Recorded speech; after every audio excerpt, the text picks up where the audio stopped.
कहा जाता है कि जब गरुड़ और सुदर्शन को अपने ऊपर घमंड हो जाता है कि गरुड़ को एक घमंड होता है कि मेरे से तेज़ पूरी दुनिया में कोई नहीं उड़ सकता, और वहीं दूसरी तरफ जो सुदर्शन चक्र होता है उसे ये घमंड होता है कि मेरे से अच्छा अस्त्र इस दुनिया में कोई भी नहीं है। और वो ये सोचता है कि भगवान विष्णु जब भी किसी देव असुर या किसी बड़े दानव का वध करते तो मेरा ही इस्तेमाल करते हैं। और वहीं पर गरुड़ को ये अभिमान होता है कि जब भी भगवान विष्णु कहीं भी जाते हैं तो मेरे पर ही बैठ कर जाते हैं।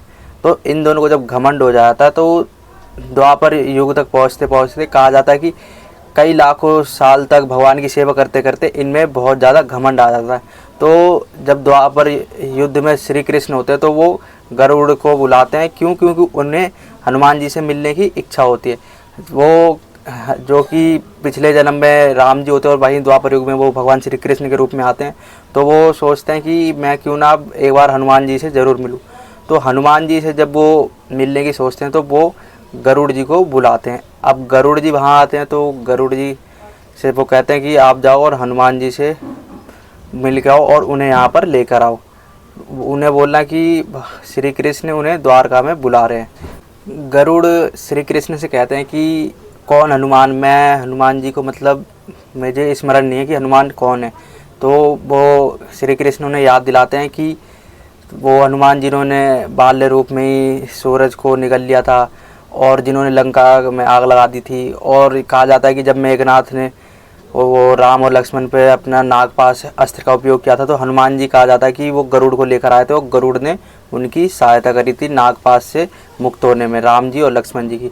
तो इस तरीके से उन्हें याद आता है। तो वो कहते भगवान मैं जहाँ भी ये हनुमान जी होंगे मैं उन्हें वहाँ से लेकर आ जाऊँगा। मेरी जो पैनी दृष्टि है उससे कहीं भी अगर वो होंगे तो मैं सीधा उन्हें यहाँ पर लेके आऊँगा। तो जो श्री कृष्ण होते हैं वो कहते हैं कि हाँ मुझे तुम पर कभी तो संदेह था ही नहीं, लेकिन तुम यहाँ वहाँ भटकोगे क्यों, मैं तुम्हें एक सीधा सा मार्ग बताता हूँ, तुम वहाँ जाओ। भगवान श्री कृष्ण कहते हैं कि तुम हिमपुरुष पर्वत के पास चले जाओ, वहीं पर एक पर्वत है, वहाँ पर हनुमान जी राम नाम लेकर उनकी आराधना कर रहे होंगे। तो गरुड़ जो होते हैं वो वहाँ पर जाते हैं।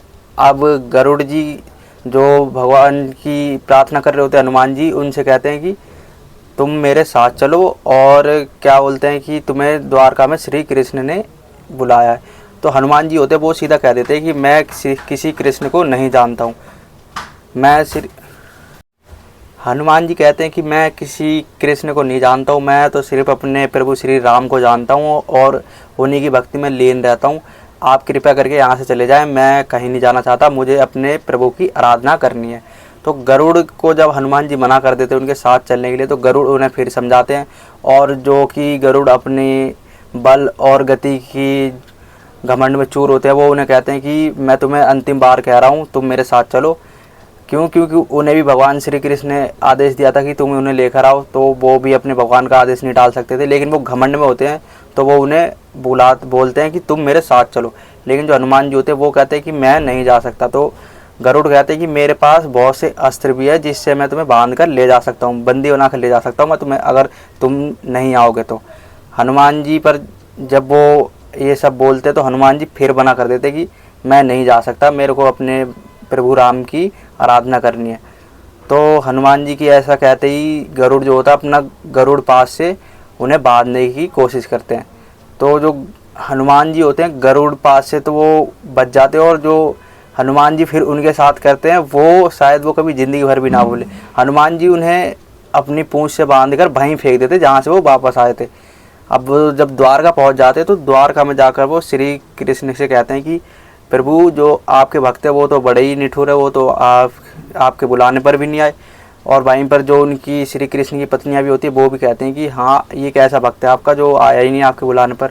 तो फिर श्री कृष्ण कहते हैं कि हाँ गलती तो मेरी हो गई, मुझसे ही गलती हुई है कि मैंने श्री कृष्ण बोला। अब तुम ऐसा करो कि तुम वहाँ पर जाओ और राम जी बोलना कि राम ने तुम्हें द्वारका में याद कराए। तो गरुड़ जी होते हैं वो बहुत ज़्यादा डर चुके होते हैं इस चीज़ पर कि यार जिस बंदे ने पूँछ से मुझे बांध कर इतनी दूर फेंक दिया वो अब मेरे साथ क्या करेगा। तो जो गरुड़ होते हैं वो श्री कृष्ण से कहते हैं कि भगवान जी वो तो आने से रहे, वो बहुत ही निठुर है, वो शायद नहीं आएंगे। तो वो कहते हैं कि नहीं अब तुम उन्हें बोलना कि राम जी ने द्वारका में याद कराया, वो भागे भागे आ जाएंगे। तो गरुड़ फिर उनके पास जाते हैं और जब वो भक्ति में लीन होते हैं हनुमान जी उनसे फिर कहते हैं कि तुम्हें इस बार द्वारका में श्री राम ने बुलाया। राम नाम सुनते ही हनुमान जी कहते हैं कि पक्षीराज आपका धन्यवाद, मैं आपके साथ तो नहीं चल सकता, तुम चलो मैं आता हूँ। तो गरुड़ कहता है कि नहीं, तुम्हें बहुत क्षण हो जाएगा, तुम्हें टाइम लग जाएगा, ऐसा करो तुम मेरे ऊपर बैठ जाओ और मैं तुम्हें लेकर चलता हूँ। तो हनुमान जी कहते हैं कि नहीं, तुम जाओ, मैं आता हूँ। हनुमान जी राम जी से मिलने के लिए इतने व्याकुल होते हैं कि वो तुरंत ही वहाँ से उड़ जाते हैं, और जो कि जब वहाँ से वो उड़ते हैं तो सीधा जाकर द्वारका में पहुँचते हैं। अब वहीं उनके पीछे पीछे गरुड़ भी आते हैं। अब जब वो द्वारका में पहुँचते हैं, जैसे ही महल के अंदर घुसते हैं तो जो गरुड़ से के साथ एक अभिमानी जो वो सुदर्शन चक्र भी थे, जिनको घमंड था कि भगवान विष्णु मेरा ही उपयोग करते हैं हर जगह पे, तो उन्हें भी घमंड होता। तो वो कहते हैं तुम अंदर नहीं जा सकते, यहाँ पर मेरी मर्जी के अलावा कोई नहीं जा सकता, अगर मैं चाहूँगा जो वो ही जा सकता है, और वो तब जब भगवान मुझे आदेश देंगे, और अभी भगवान ने मुझे आदेश नहीं दिया, मैं तुम्हें अंदर नहीं जाने दूंगा। तो जो हनुमान जी होते हैं वो कहते हैं नहीं, मुझे जाने दो, मेरे श्री राम ने मुझे याद कराए। गरुड़ तो पीछे पीछे आ ही रहे थे, साथ में जो सुदर्शन चक्र होते हैं वो कहते हैं नहीं, मैं तुम्हें जाने ही नहीं दूंगा। तो हनुमान जी सोचते हैं कि इनसे बात विवाद करने में मेरा समय बर्बाद होगा।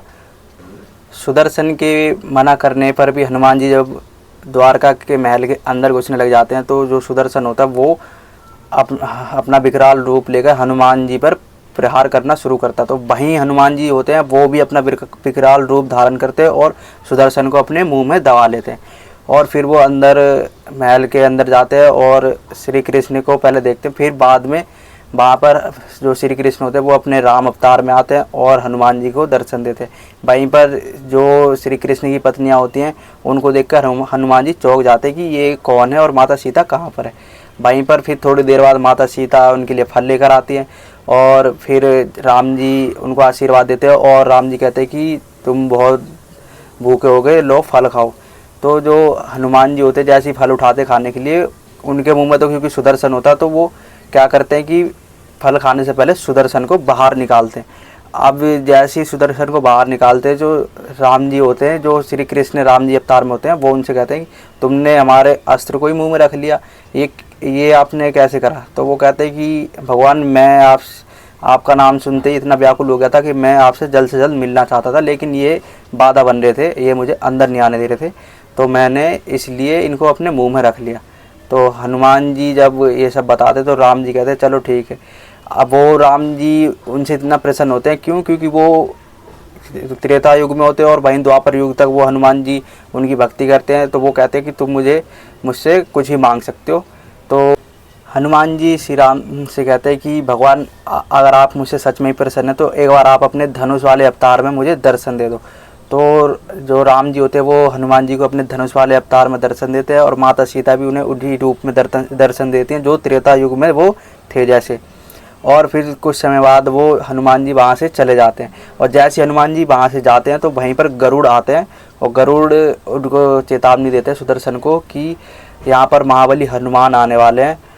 तो जैसे ही वो हनुमान जी के आने का संदेश सुनते हैं तो वो सुदर्शन होते हैं जो वो चौंक जाते हैं कि हनुमान आने वाले हैं, वो तो आके चले भी गए।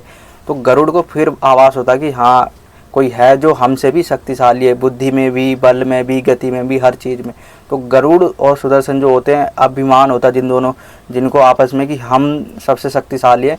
इस तरीके से हनुमान जी उन दोनों का घमंड तोड़ देते हैं और वो समझ जाते हैं कि हमसे भी बढ़कर कोई इस दुनिया में है।